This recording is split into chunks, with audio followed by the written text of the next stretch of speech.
ನಮ್ಮ ಅಜಯ್ ಹೆರಿಟೇಜ್ ರುಚಿ ಚಾನೆಲ್ಗೆ ಸ್ವಾಗತ.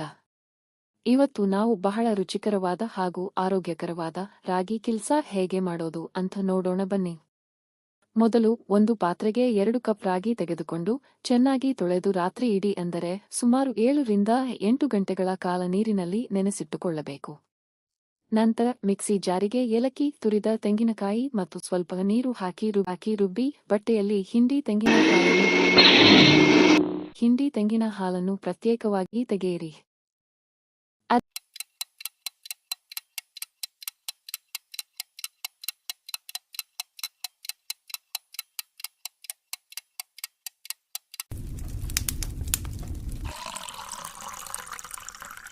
ಅದೇ ರೀತಿ ನೆನೆಸಿದ ರಾಗಿಯನ್ನು ಮಿಕ್ಸಿಯಲ್ಲಿ ನುಣ್ಣಗೆ ರುಬ್ಬಿ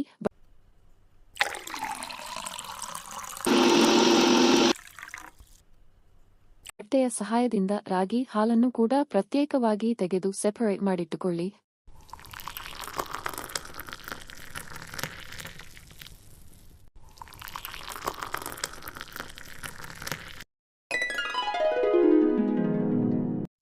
ಈಗ 2 ಹಾಲುಗಳ ಜೊತೆಗೆ ಅದಕ್ಕೆ ತಕ್ಕಷ್ಟು ಪುಡಿ ಮಾಡಿದ ಬೆಲ್ಲವನ್ನು ಸೇರಿಸಿ.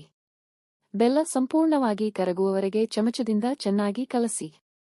ನಂತರ ಈ ಮಿಶ್ರಣವನ್ನು ಒಂದು ಬಾಣಲೆಗೆ ಹಾಕಿ ಸ್ಟವ್ ಮೇಲೆ ಇಡಿ. ಮಿಶ್ರಣವು ಗಟ್ಟಿಯಾಗುವವರೆಗೆ ಕೈಯಾಡಿಸುತ್ತಲೇ ಇರಿ. ಇದು ತಳ ಬಿಡುವ ಹಂತಕ್ಕೆ ಬಂದಾಗ 2 ಸ್ಪೂನ್ ತುಪ್ಪ ಸೇರಿಸಿ ಚೆನ್ನಾಗಿ ಬೇಯಿಸಿ.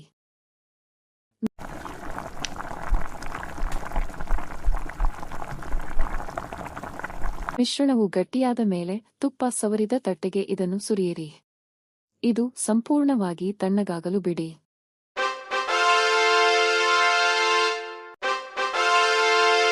ನಂತರ ನಿಮ್ಮಿಷ್ಟದ ಆಕಾರದಲ್ಲಿ ಚಾಕುವಿನಿಂದ ಸ್ಲೈಸ್ ಮಾಡಿಕೊಳ್ಳಿ. ಕೊನೆಯದಾಗಿ ಮೇಲೆ ಸ್ವಲ್ಪ ತುರಿದ ತೆಂಗಿನಕಾಯಿ ಉದುರಿಸಿ ತುಪ್ಪದೊಂದಿಗೆ ಸವಿದರೆ ಬಾಯಲ್ಲಿ ಇಡನೆ ಕರಗುವ ರುಚಿಯಾದ ರಾಗಿ ಕಿಲ್ಸಾ ಸಿದ್ಧ. ರಾಗಿ ಉಪಯೋಗಗಳು. ಈ ರಾಗಿ ಕಿಲ್ಸಾದಲ್ಲಿರುವ ರಾಗಿ ಮೂಳೆಗಳನ್ನು ಬಲಪಡಿಸಿ ಮಧುಮೇಹವನ್ನು ನಿಯಂತ್ರಿಸುತ್ತದೆ. ಹಾಗೆಯೇ ತೆಂಗಿನಕಾಯಿ ದೇಹಕ್ಕೆ ಒಳ್ಳೆಯ ಕೊಬ್ಬನ್ನು ನೀಡಿ ರೋಗನಿರೋಧಕ ಶಕ್ತಿಯನ್ನು ಹೆಚ್ಚಿಸಿದರೆ, ಬೆಲ್ಲವು ರಕ್ತವನ್ನು ಶುದ್ಧೀಕರಿಸಿ ತಕ್ಷಣದ ಶಕ್ತಿಯನ್ನು ನೀಡುತ್ತದೆ.